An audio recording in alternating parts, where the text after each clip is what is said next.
cut out the salt, eat tomato sauce and paste, eat walnuts and seeds like flax, chia, and sesame seeds. And hundreds of studies document that the more vegetables eaten, the better protection against heart disease and strokes.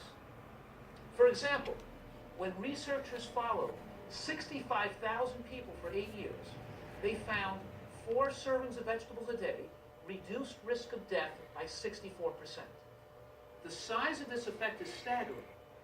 When you eat more vegetables, beans, seeds, and nuts, it naturally makes you want to eat less animal products like meat and cheese. And once you learn to make delicious bean dishes and healthy sauces and dips that use nuts and seeds, you suppress your appetite and desire for unhealthy foods such as sweets, meat, and cheese.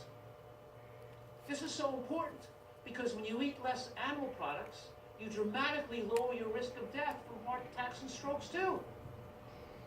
I'm sure many of you are familiar with low-carb, high-protein diets where people are advised to avoid sugar and refined grains like white bread and white rice. This part we all agree with, and we understand the dangers of sweets and refined grains. But instead of cutting out these disease-promoting foods and replacing them with more fruits and veggies, beans, nuts, and seeds, they'll tell you to eat larger amounts of meat, chicken, eggs, and other animal products instead. Fortunately, that advice has been thoroughly tested in scientific studies. We now have long-term studies with hundreds of thousands of people adhering to that type of diet style. And all the studies that went on for more than 10 years showed the same thing, that the more animal products eaten, the more deaths recorded. Let's briefly look at 3 large, long-term studies tracking people eating more animal products compared to people eating a small amount.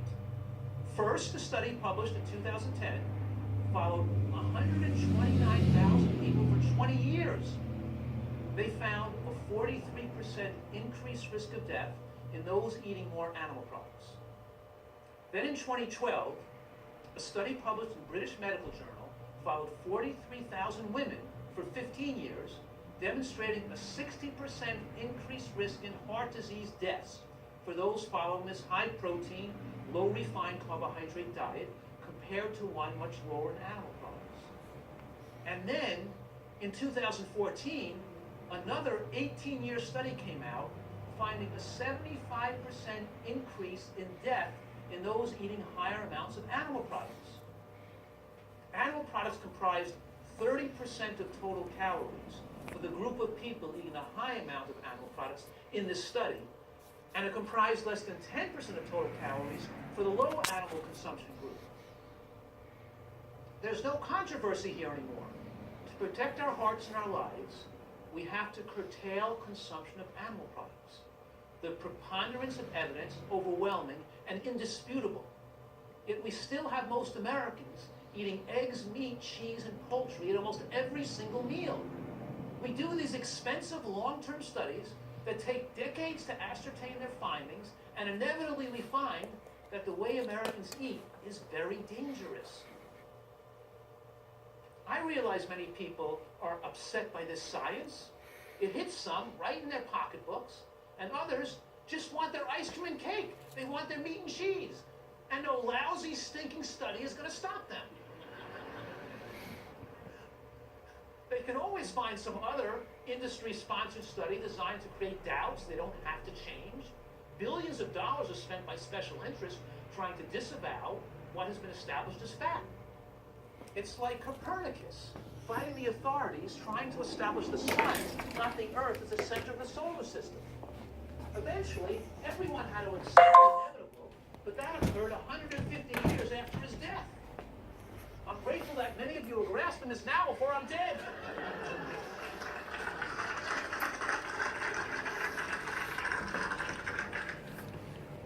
Take a look at this graph. The line goes from no animal products right up to 30% of calories, which is eating animal products at almost every meal.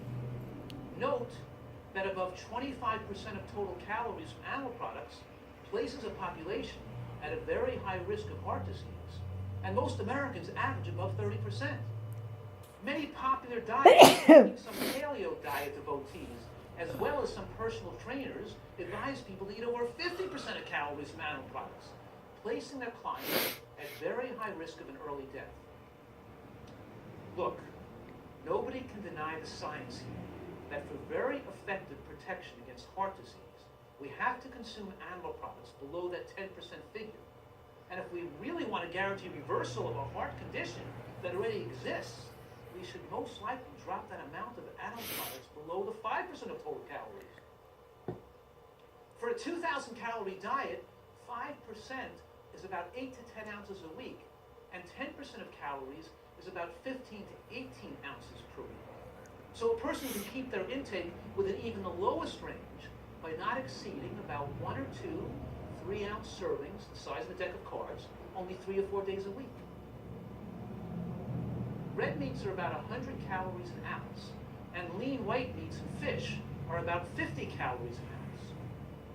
So you can eat a bit more of having white meats and less of eating red meats. I generally instruct patients that if they are using a little bit of meat, poultry, or seafood to flavor a dish one evening, they should make the next day completely vegan. All animal products, including poultry, dairy, and even fish, should be treated the same way.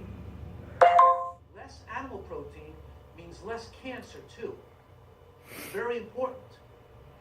Specific diets using more vegetables and less animal products have been tested in scientific studies for lowering blood pressure and protecting against death.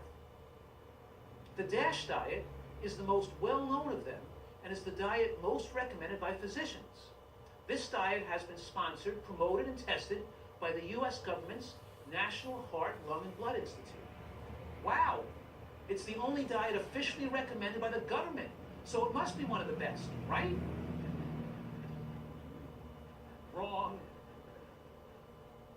Much like the Mediterranean diet, which has also been demonstrated to have modest cardiovascular benefits, the so-called advantages of the DASH diet only look good when it's compared to the deadly standard American diet. You know what I mean? You don't buy a dilapidated old car because it's a touch better than a junkyard wreck.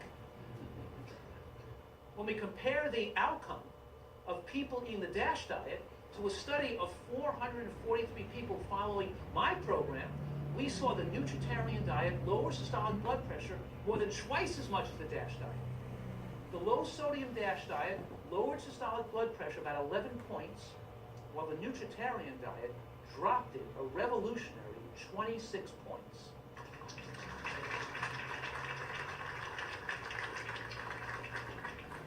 Going a bit further makes all the difference in the world. In most cases, a nutritarian diet simply resolves your high blood pressure, normalizes your cholesterol, and reverses your type 2 diabetes, so you no longer need medications. The remarkable lowering of your blood pressure and your blood glucose, if diabetic, from a nutritarian diet, is why it's so important to monitor these levels and be in close contact with your personal physician, so you do not become dangerously over-medicated as your health improves. Your doctor will be thrilled that they will be able to lower and eventually discontinue your medications. And the major difference with my nutritarian program is its ability to reverse even advanced cases of heart disease, as well as other health conditions. For example, let me share with you an amazing example of a whole family whose lives were transformed. Tara wrote, on New Year's Eve 2013, I had my normal insomnia and lay tossing and turning while my husband Steve lay next to me with his sleep apnea, snoring and gasping for air. Steve weighed 437 pounds, and I weighed 226 pounds. Sleep apnea, diabetes, high cholesterol, high blood pressure, acid reflux were just a few of his many ailments. That night, I watched a documentary film that featured Dr. Ferman. It had a profound effect on me, and I was extremely excited and determined to make changes in our lives. We went through our pantry and freezer and planned to get everything we need to start the following day. We had about 8 large trash bags of junk food to give away. By the end of 2014, 1 year later, she said, I lost 75 pounds, and Steve had lost 220 pounds. Wow, did you hear that? He lost 220 pounds in 1 year. That's not a typo, folks. And you know who's really thrilled about this? The dog. barely has some room to sit in the car. Obviously, results vary, but my medical studies and my clinical experience document more sustained weight loss than any other program in medical history. Doesn't that make you want to jump off the couch and cheer? Yeah, right?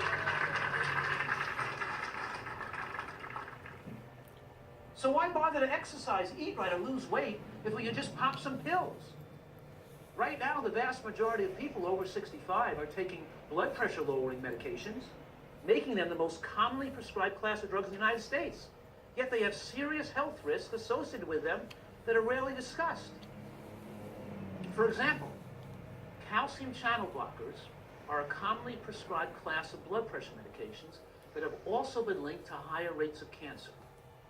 Long-term users of these drugs were demonstrated to have more than double the risk for getting breast cancer, according to a study published in August 2013, JAMA Internal Medicine. Other blood pressure medications have also been associated with fatal cancers in scientific studies. Despite